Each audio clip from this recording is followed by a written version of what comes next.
चौधरी चरण सिंह एक ऐसी शख्सियत जिनकी चर्चा आज हर किसी की जुबान पर है।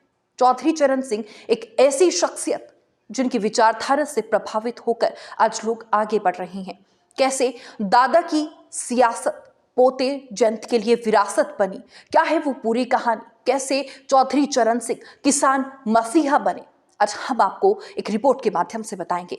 नमस्कार, देख रहे हैं आप न्यूज़ 18 और मैं हूं आपके साथ अंजलि मलिक। जय हिंद, जय हिंद, जय हिंद।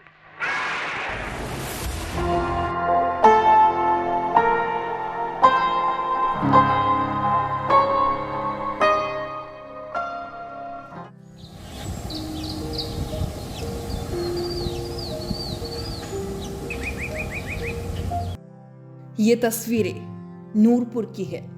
यूपी के हापुड़ जिले का एक छोटा सा गांव। ये गांव भारत के 5वें प्रधानमंत्री चौधरी चरण सिंह का है। चौधरी चरण सिंह की आज जयंती है। चौधरी साहब का जन्म 23 दिसंबर 1902 को हुआ था। नूरपुर गांव की ये वही गलियां हैं जहां भूतपूर्व प्रधानमंत्री चौधरी चरण सिंह का बचपन बीता। वो इसी गांव से प्रधानमंत्री की कुर्सी पर पहुंचे थे। कैसे चौधरी चरण सिंह आम से खास बने, वो कहानी बेहद रोचक है। ये उस वक्त का दौर है जब एक किसान परिवार में एक बेटे का जन्म हुआ। कौन जानता था कि ये छोटा सा बच्चा बड़ा होकर शख्सियत हासिल करेगा। चरण सिंह का जन्म एक जाट परिवार में हुआ था। उनके पिता किसान थे। वो एक बेहद गरीब परिवार से ताल्लुक रखते थे। गरीबी के बावजूद उन्होंने पढ़ाई को अपना पहला दर्जा दिया। उनके परिवार का संबंध 1857 की लड़ाई में हिस्सा लेने वाली राजा नाहर सिंह से भी था। आगरा यूनिवर्सिटी से कानून की शिक्षा लेकर 1928 में चौधरी चरण सिंह ने गाजियाबाद में वकालत प्रारंभ की। वकालत की पढ़ाई पूरी करने के बाद उनका विवाह गायत्री देवी से हुआ। इसी दौरान उनका राजनीतिक करियर भी शुरू हो चुका था। किसान परिवार में जन्म हुआ था। किसानों की हालत भी चौधरी साहब बखूबी जानते थे। इसलिए मन में निश्चय लिया और ठान ली कि किसान नेता बनना है। चौधरी चरण सिंह किसानों के नेता माने जाते रहे हैं। उनके द्वारा तैयार किया गया जमींदारी उन्मूलन विधेयक राज्य के कल्याणकारी सिद्धांत पर आधारित था। किसानों के हित में उन्होंने 1954 में उत्तर प्रदेश भूमि संरक्षण कानून को पारित कराया।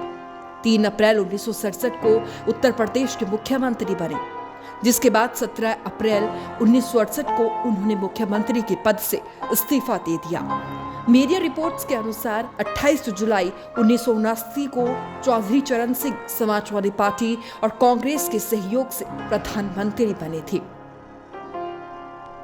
साल 1977 में वो केंद्र सरकार में उप प्रधानमंत्री और गृह मंत्री बने।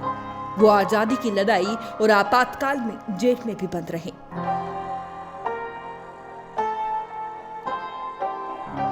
चौधरी चरण सिंह ने हमेशा वही किया जो वो चाहते थे। पूर्व प्रधानमंत्री चौधरी चरण सिंह ने इकोनॉमिक नाइटमेयर ऑफ इंडिया समेत कई महत्वपूर्ण पुस्तकें लिखी। ये वो बुक्स हैं जो उनकी कहानी और उनकी विचारधारा को बयां करती है।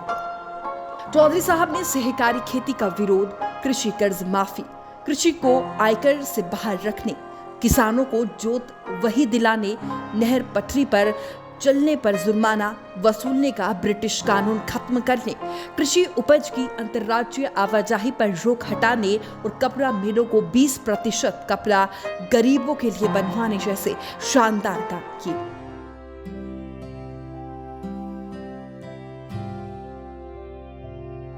जमींदारी उन्मूलन अधिनियम लागू कराकर सामंतशाही का खात्मा कराने, 27,000 पटवारियों को बर्खास्तगी कर आंदोलन खत्म कराने जैसे चौधरी साहब के साहसिक फैसलों की आज भी गांवों में किसान तारीफ किए बिना अपने को नहीं रोक पाते।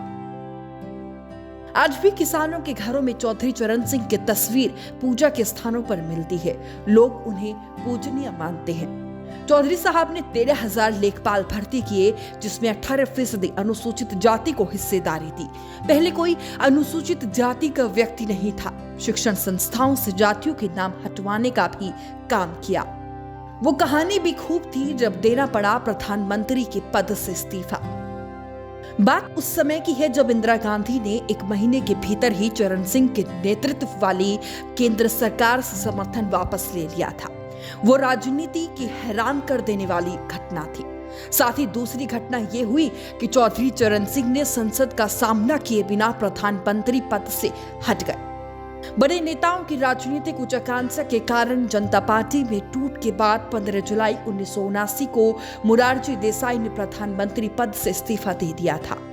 कांग्रेस और सीपीआई के समर्थन से जनता एस के नेता चरण सिंह 28 जुलाई 1979 को प्रधानमंत्री बने।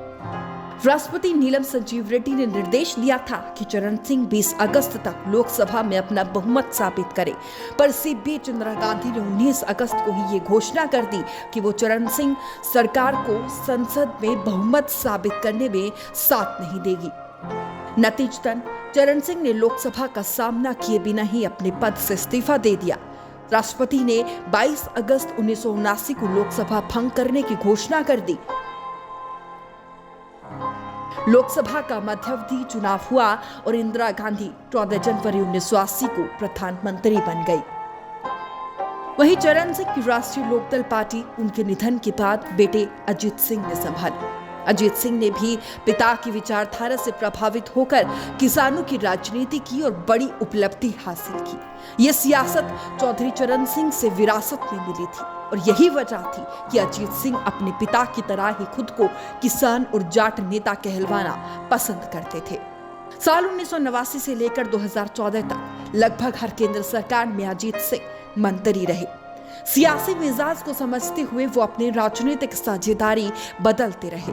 फिर उसके बाद राष्ट्रीय लोकदल के प्रमुख चौधरी अजीत सिंह का कोरोना के कारण 2021 में 86 साल की उम्र में निधन हो गया था। अजीत सिंह के निधन के बाद पिता और दादा की विरासत पोते जयंत चौधरी को सौंपी गई। 27 दिसंबर 1978 को जब जयंत सिंह का जन्म हुआ तब उनके दादा का केंद्र की राजनीति में सिक्का चल रहा था।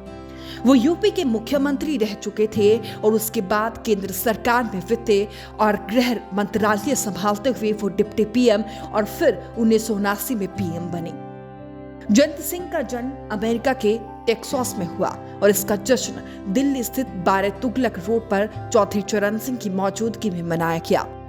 राजनीतिक किस्सों में ये मशहूर पार्टी मानी जाती है जहां इंदिरा गांधी समेत अन्य बड़े नेताओं का जमावड़ा लगा था। जयंत सिंह भी अपने पिता की तरह ही एक हाईली एजुकेटेड शख्सियत है। जयंत ने दिल्ली यूनिवर्सिटी से श्री वेंकटेश्वर कॉलेज से अंडर ग्रेजुएट किया। जयंत ने लंदन स्कूल ऑफ इकोनॉमिक्स से 2002 में मास्टर ऑफ फाइनेंस किया। उन्होंने पॉलिटिकल साइंस में भी पढ़ाई की है। इसके बाद उन्होंने जॉब भी की। करीब 2 साल जयंत चौधरी ने दिल्ली में एक इन्वेस्टमेंट बैंक में काम किया। यानी जयंत एक राजनेता होने के साथ साथ अर्थव्यवस्था और बैंकिंग सिस्टम के अच्छे जानकार भी हैं।